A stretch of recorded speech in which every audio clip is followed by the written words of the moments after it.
as you guys know, Arsenal, a lot has been happening in the transfer window. Not too many positive things with obviously Lewis Skelly being linked to a move away. But today, there's been a lot of breaking news regarding possible targets, not just defensive, but mainly those, but also some attacking rumours here and there. We're going to be talking about everything Arsenal and the rest of the transfer window today. If you guys are new to the channel, make sure you smash the subscribe button for consistent content and hit the like as well. It really helps out the channel, guys. But let's get straight into it, because Lewis Skelly, we saw these reports about him reportedly being offered to Chelsea and Man United, with The Athletic saying that Arsenal maintain they have not offered him, and he's not someone the club wants to sell, obviously, being signing a new long-term deal last summer and being such a crucial part to us winning the league in the business end of the season.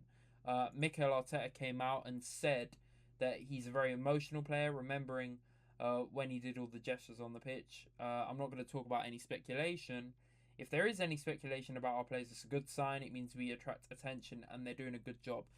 I'm not too sure if this was a great response from him. I'm going to be honest, because as we know, he scored against Como in a pre-season game. Did like the heart to the fans and the sorry about all the rumours going round and stuff like that. A bit of a weird response, I'm going to be honest, but I know he meant it in a good way, I'm sure. But yeah, I don't think we were ever going to sell Skelly anyway. But yeah, I think it shocked everyone when those reports came out. Like, why on earth would we let one of our best ever academy talents go to Chelsea or Man U for 50 mil or something stupid? Like, come on, man. Let's not talk about that anymore. Hopefully that's the end of it. Now, we saw a few days ago now, Arsenal to reignite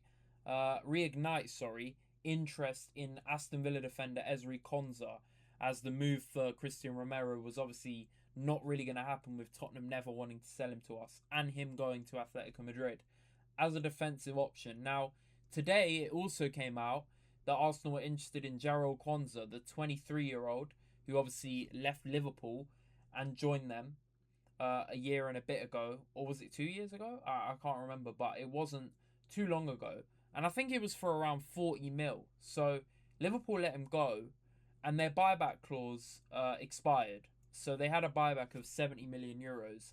That's now expired. He's open to joining Arsenal if the situation evolves. He's at Bayer Leverkusen now. He's had a decent season there. I don't watch too much of them, but he's versatile. He can play right back, centre back. He's much better at centre back. But hey, for England at the World Cup, we know he got that red card against Mexico. He didn't really get a look in, but before the red card, he was decent, man. Like, he's a good defender. He's a competent defender. And at right back, even sometimes for England in the friendlies here and there, he's looked decent there. But I think he is definitely a better centre back. And he looks like a more realistic option than Konsa at the moment. Now, this is because, obviously, Saliba's going to be out for a long time. It's a long-term injury, which is not good. We knew he was going to be out for a few months, but Arteta's reiterated that it's going to be a more long-term injury, which, that is worrying, man. That's concerning. That makes me think he's out until at least the new year.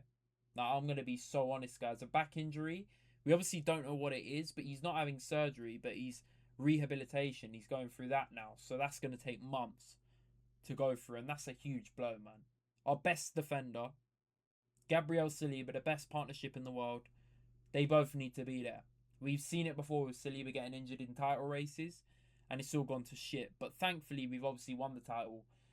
Gabriel just needs to step up massively. We know how great Gabby is, but he's going to have to hold whoever is next to him's hand in that sense. But if we got an Ezri Konsa next to him, a lot more experience next to him. But obviously, Konsa is a younger option that doesn't have that, but he has the potential to become as good as Ezri Konsa due to his age.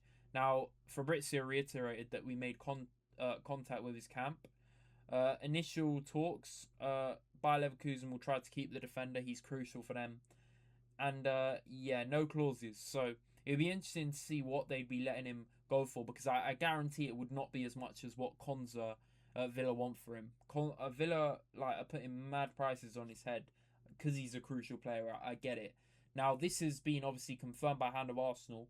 Konsa's the preferred option for Arteta and Arsenal, but the issue is Villa are firm on their valuation of £60 million, guys. £60 million. and they're not willing to go lower. That's a lot for a 28-year-old centre-back that is not going to be, obviously, a starter when both centre-backs are fit. But if it is for half the season or more, with Saliba being out, it could be an investment worth it. Now, with me, guys, I was a bit, not naive, but I was a little bit, can we stop signing centre-backs? We've got enough depth. But looking at it now, if Saliba's going to be out for a lot of the season, and we've obviously got a backup in Mosquera, do we really want to be moving Hincapié, Ben White, and these guys from fullback to centre-back? Or do we just invest the money in a competent centre-back to fill the role to a good enough level? Because Saliba dropping to Mosquera, no offence to Mosquera, obviously, it's a big drop. It's a big drop-off. Mosquera can obviously do a shift, but maybe in the long term, you need someone a bit older, a bit more experienced. Mosquera will get his time, but maybe it's a bit too early now at 21 to be giving him all that pressure. But I think Mosquera is good enough to do it, and he'll grow as a player with Gabriel next to him. But hey, the club look like they're going for a replacement. As for the player, he's very open to the Arsenal move, but so far is not agitated for the move. He's spoken to a couple of the Arsenal players, obviously, about the life at Arsenal. Arsenal have spoken to Quansah directly. Players very open, no club contact, and the fee will be key, because if Villa don't want to let him go for under 60, I think Quansah would probably be less than that, but that's just me speculating. And value for money wise, with the age as well, could be a better investment, with also Quansah, when Saliba comes back, being less inclined to be like, nah, this is my space now. Obviously, when Saliba comes back, he's going move man to anyone. But if it's Quansah, he's more likely to just take the backup seat, if that makes sense. Obviously, we really tried for Romero. The player was open to the move, which is mental. I still can't believe this. It could have been Sol Campbell 2.0. And his statement today just had me dying with this. But Tottenham refused to let their captain make the switch to Arsenal. And, hey, man, why would they? Why would they? But it's a bit embarrassing being their club captain. Now, we saw a lot of reports about Martinelli and Galatasaray, with Arsenal rejecting offers from Galatasaray. A 40 million euro offer was made and rejected, supposedly, with Arsenal demanding 60. Arsenal offered Nwaneri for 40 million euros. That pissed me off. I've already talked about this, but the fact we're willing to let such a talented academy player go for this price is ridiculous. That's comical, and if that ever happens, God forbid, I think there'd be a protest outside the Emirates. I don't care if we're Prem champions. Selling an academy player like this for pure profit when he's got a lot of room to grow, it is silly business, and that is ridiculous. But we saw the Athletic actually confirm this, with Arsenal receiving a 45 million euro bid, so it's slightly more than what was reported originally.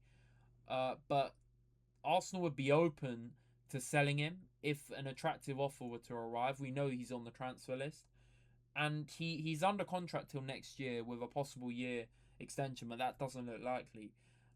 Galatasaray are intent on adding him to the squad. The Brazilian is not pushing to leave Arsenal. Obviously, he's comfy, giving him a good wage. Still young in London, obviously. If he departs, his expectation would be to move to one of Europe's top 5 leagues, with Turkey not being that. And Onsin confirmed in an exclusive that his camp informed Arsenal he had no interest in joining Galatasaray. Now, with me, I obviously love Martinelli. He came to us as a youngster from Brazil, had an amazing breakout, so good in that 22-23 season, but since then, he's just never kicked on, man. And from a football standpoint, you've got to put the love for players aside. It's probably time he moves on, guys, if we're being honest. He was great in the Champions League last year, and I'd be happy to keep him as a backup. But at the same time, if a good offer comes in for him, and we do sell him, my thinking is we go and sign another left winger then. We kind of operate like that. We've seen it with Havertz, guys. When he got injured last year, that is the only reason why we signed Eze last minute. I firmly believe, like, with the reports going around, the way we hijacked that Spurs move, as much as we should have signed Eze anyway, for quality, it didn't look like we were going to sign Eze. He was set to go to Tottenham until Havertz got a last-minute injury. We swooped in. With Arsenal, it's kind of like that. It's one in, one out. So I do think if we sell Martinelli, we would be pushed to get a left winger with only Solis on that side. That would make a lot of sense. So, in a football standpoint, I think it would be a good move for both parties. But he never wanted to go to Turkey at this stage of his career, and nothing expected to happen in the coming weeks with Turkish clubs. But hey, if a top 5 offer comes in and it's a good one, I think it would be a decent option. Now, we've seen Sami Mokbel say that Arsenal's sporting director has leaned on the connections in Turkey to generate sales, with Leandro Trossard being one of them, joining Besiktas. Even more reason why we need a left winger. Trossard was arguably our best attacker last season, with Saka being injured constantly. And he has been sold. We've replaced him with Solis, but we still need to add someone with Solis, guys. Solis is not experienced in the Premier League. He's still 24. He's looked brilliant, don't get it twisted. And we need to give him a run of games to see how he is. But taking the pressure off him a bit, adding a bit more quality on that side, rotating, that's what I think we should be doing, guys. I'm going to be so real. So let's see what happens with the sales. But there was a quote that came out recently about Arsenal, Arteta's stance on Ethan. He wants him to be at the club, but we have to consider in the medium long term what is best for the player as well. He needs to play football, and if he stays here, it is because we can guarantee him those minutes. Now, this is a bit of a worrying quote in my opinion. Now, obviously the first sentence is great. He wants him to be at the club, but he's saying for Ethan's standpoint, what's best for the player, which is kind of hinting that he's not going to get the minutes he deserves. And for Ethan to hear that, he probably would be more inclined to leave. Now, this is obviously why he went to Marseille. That loan went catastrophic. He started so well. The manager got replaced. A lot of chaotic stuff happened at the club, and he barely got to play after that. Would another loan move help him? I think so. I think if he went to Dortmund, I think if he went to somewhere else, it could help him. He'd start every game, he'd gain minutes, and he'd come back a really fresh and improved player. But again, guys, with him now, I think he's got enough quality now to play games. Granted, we've got a lot of players in his position with Eze, Odegaard, Dalman, obviously on the right, kind of taking over, and the 10. There's a lot of players there, but I still think Ethan can add something to this team. We've seen him in pre-season. He's been cooking. The technical level, the dribbling, the IQ he has at 19 is still phenomenal for a youngster. So I don't think we should be letting him go permanently ever. Let's be real. And if we do, it has to be a buyback clause like Real Madrid do. But I think a loan move at max could be a good solution. But I don't see why he can't guarantee him minutes, guys. I'm going to be honest. Like, we've seen Madueke, his signing, it hasn't really worked. Let's be honest with the output. He's obviously been a body out there on the right, covering for Saka. I don't hate Noni. I think there's still room to grow. But I think Ethan's proven more when he's been given game time. And he's 19. So the fact that he's not willing to guarantee him minutes, it's a bit weird, man. I think Ethan's versatile enough to play on the right. He can do a false 9.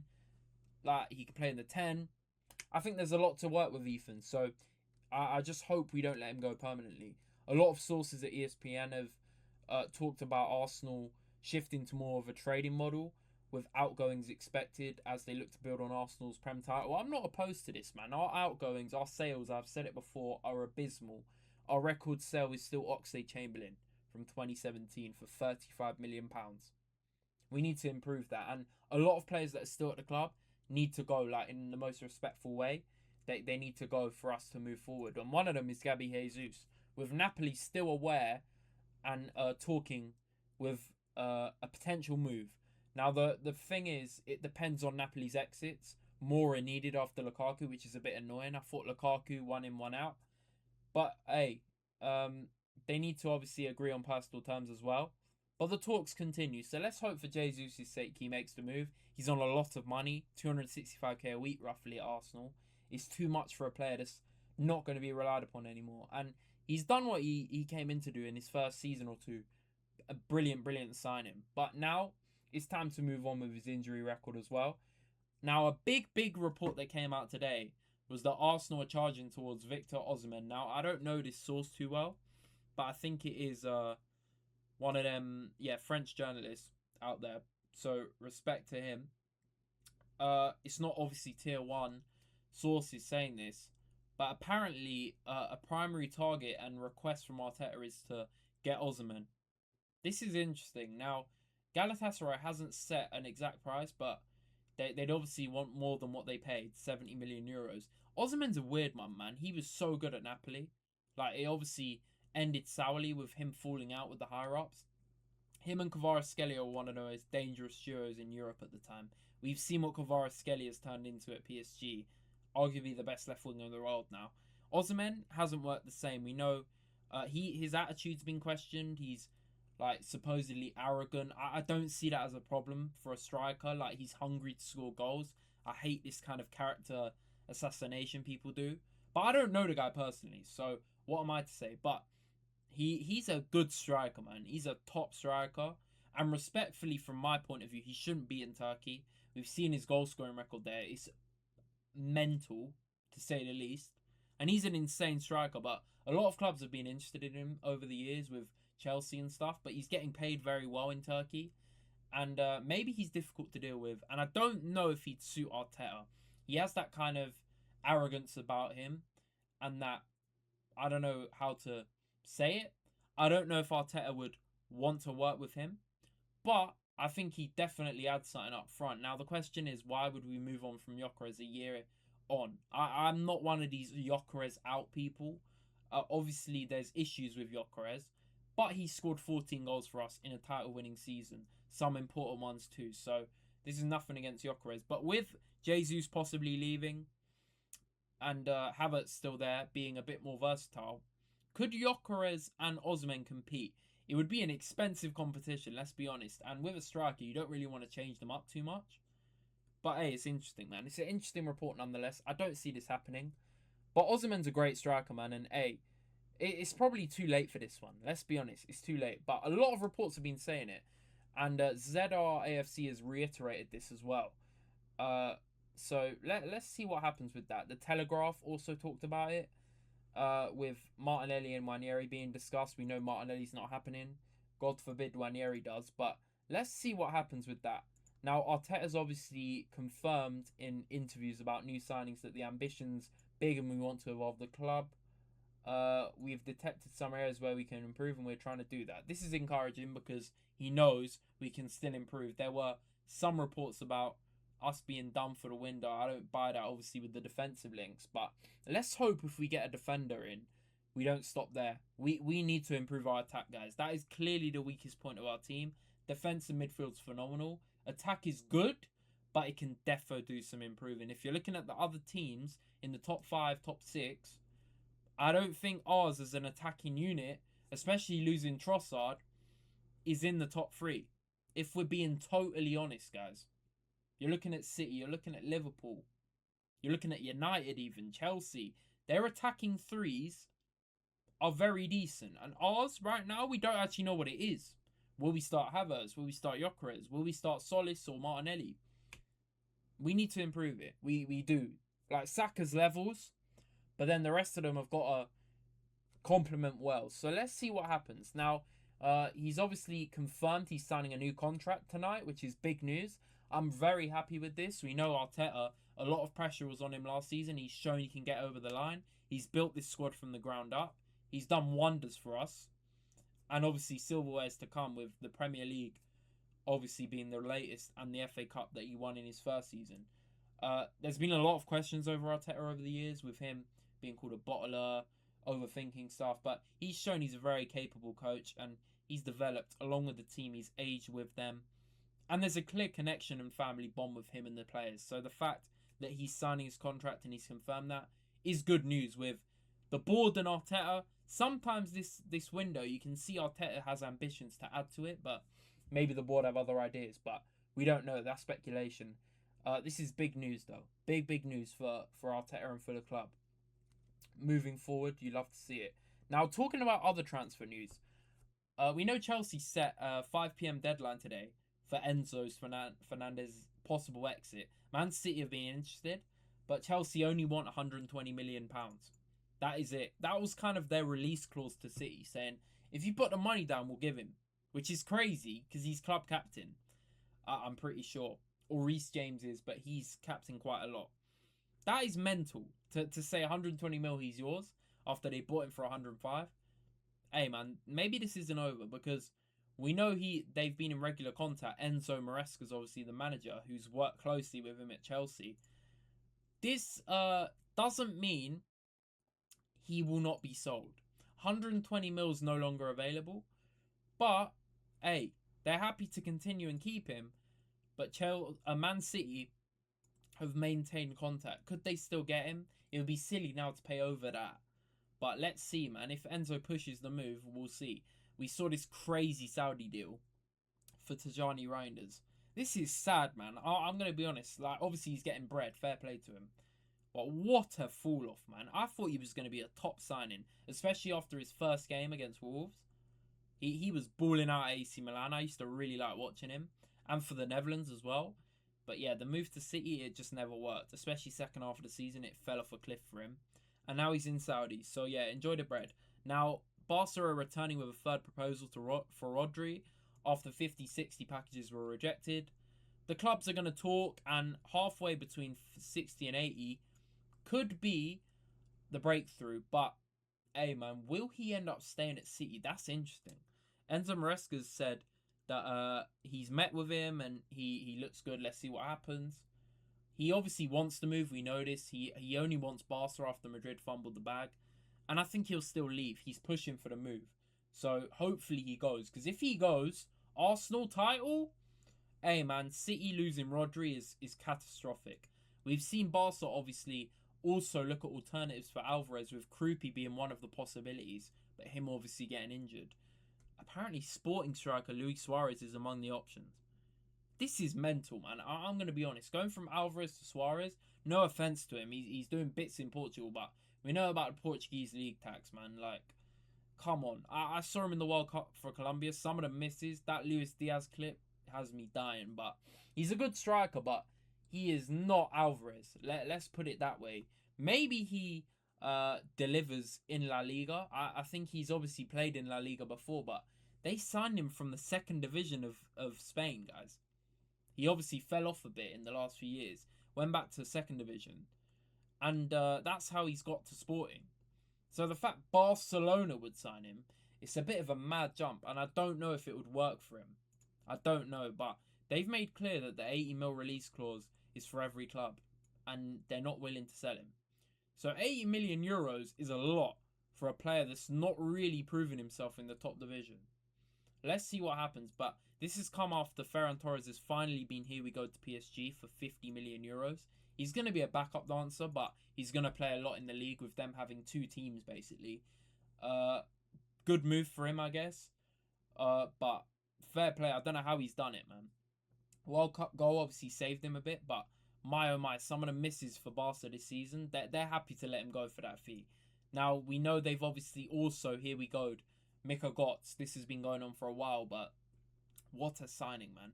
Adding to Akliouche and Torres. What is this attacking depth? They're obviously possibly selling Barcola, but they've still got Dembele, Doué, Kvaratskhelia, and now they've got Mikel Arteta and Ferran Torres, with Barcola and Mbaye still there, and other players like youngsters there. What are we doing here, man? Like, this is ridiculously unfair, and it's looking scary for everyone again. They're going for the three-peat.